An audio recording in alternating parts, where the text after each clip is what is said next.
Hello मेरे कक्षा 10 के प्यारे छात्र छात्राओं, स्वागत है आपका हमारे YouTube channel SK point coaching classes में। बच्चों, आज हम कक्षा 10 के विषय भौतिक विज्ञान के एक टॉपिक है उत्तल दर्पण पर टिप्पणी करने वाले हैं। उत्तल दर्पण को पढ़ने वाले हैं कि उत्तल दर्पण क्या है, इसके उपयोग क्या हैं। तो बच्चों, उत्तल दर्पण की परिभाषा हम कहती है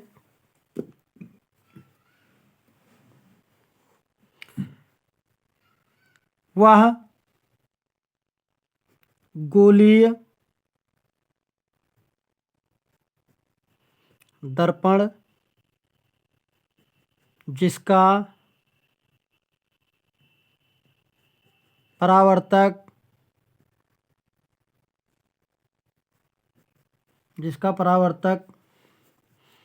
तल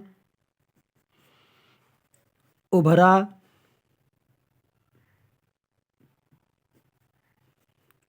हुआ होता है, उत्तल दर्पण कहलाता है। दर्पण कहलाता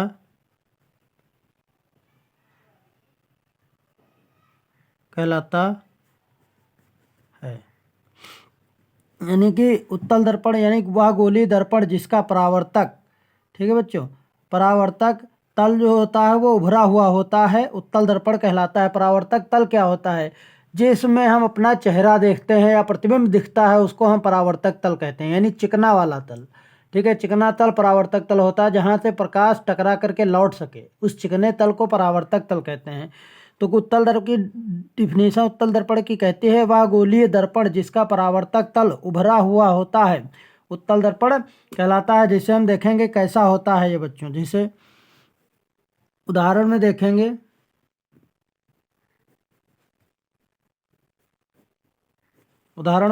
बच्चों, जैसे ये हमारा, मान लीजिए ये हमारा एक दर्पण है, इसके अंदर के भाग में हमने कलाई कर दी है। ठीक है बच्चों, इसका नाम रख दिया मैंने यम1 यम2। ठीक है, तो यहाँ पे ये जो चिकना तल है, ये देखिए, ये प्रकाश आया, इससे टकरा करके लौट गया। ठीक है, ये आता है और टकरा करके परावर्तित हो जाता है, यानी परावर्तन की घटना, जिस पृष्ठ से परावर्तन की घटना हो जाती है उसको हम परावर्तक पृष्ठ कहते हैं। तो ये जो चिकना तल है, चिकना वाला, इसको हम क्या कहेंगे? परावर्तक तल कहेंगे। और इसके पीछे चांदी की या सिल्वर की पारे की कलाई की होती है। समझ गए बच्चे? तो इसमें हमारा प्रतिबिंब दिखता है। ठीक है, तो ये हमारा जो दर्पण होगा, ये कैसा दर्पण हो जाएगा? उत्तल दर्पण हो जाएगा। ठीक है बच्चों, उत्तल दर्पण, ये हमारा उत्तल दर्पण हो जाएगा। ठीक है, ये उत्तल दर्पण होगा। क्यों? क्योंकि क्या है, इसके परावर्तक पृष्ठ पे, यानी चिकने हुए तल जो होता है उभरा हुआ होता है और इसी पे परावर्तन की घटना होती है। परावर्तक पृष्ठ उसको कहते हैं जिस पे परावर्तन की घटना हो, उसको परावर्तक पृष्ठ कहते हैं। अब इसके उपयोग बच्चों, ठीक है, इसके उपयोग लिखेंगे, उपयोग। ठीक है, तो इसके उपयोग देखेंगे हम कि इसके उपयोग क्या हैं। ठीक है बच्चों, तो इसके उपयोग देखते हैं कि इसके उपयोग क्या हैं। तो जैसा कि हम जानते हैं, उत्तल दर्पण का उपयोग मोटर, कारों और ट्रकों आदि में, उत्तल दर्पण का उपयोग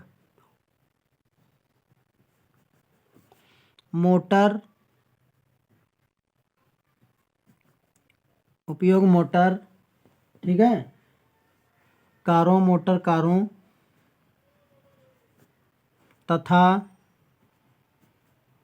कारों तथा ट्रकों आदि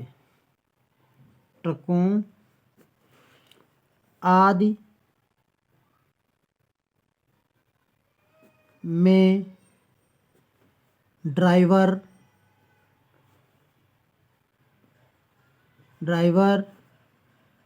या कह सकते हो चालक के सीट के पास लगा होता है। ठीक है बच्चों, यानी कि जो उत्तल दर्पण का उपयोग है, उत्तल दर्पण का उपयोग मोटर कारों तथा ट्रकों आदि में ड्राइवर के चालक के सीट के पास लगा होता है। ठीक है, जो क्या करता है, पीछे से आ रहे वाहनों के बड़े चित्र बनाता है। इसका कार्य क्या है, ठीक है, इसमें प्रतिबिंब सीधा सीधा बनता है। ठीक है, जबकि उत्तल दर्पण का उपयोग मोटर कारों तथा ट्रकों आदि में ड्राइवर यानी चालक के सीट के पास लगा होता है। ठीक है, जिसमें प्रतिबिंब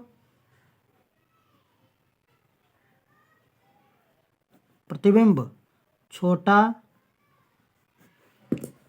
और सीधा बनता है। ठीक है बच्चों, यानी कि जो प्रतिबिंब बनता है वो सीधा होगा और छोटा प्रतिबिंब बनता है, सीधा और छोटा प्रतिबिंब बनता है। इसीलिए इनका प्रयोग इस मतलब वाहनों में किया जाता है। और इसका उपयोग क्या होता है, सड़क और बाजारों में लगे प्रकाश लैंपों के परावर्तक तल के रूप में किया जाता है। ठीक है बच्चों, पहला है। दूसरा उपयोग क्या है, सड़क या ठीक है बाजारों में लगे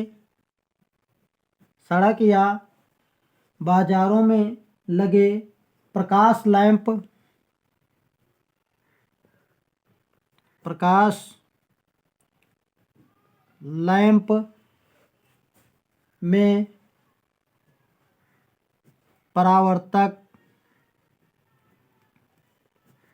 परावर्तक तल के रूप में किया जाता है, ताकि प्रकाश ज़्यादा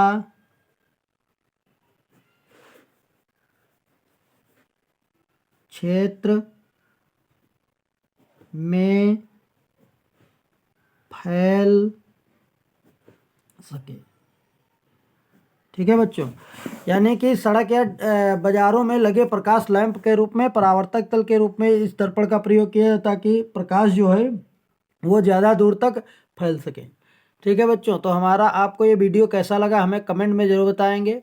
और हमारे चैनल को लाइक करें, सब्सक्राइब करें और अपने पढ़ने वाले दोस्तों के पास शेयर करें ताकि उनको भी इसका लाभ मिल सके। थैंक यू, धन्यवाद।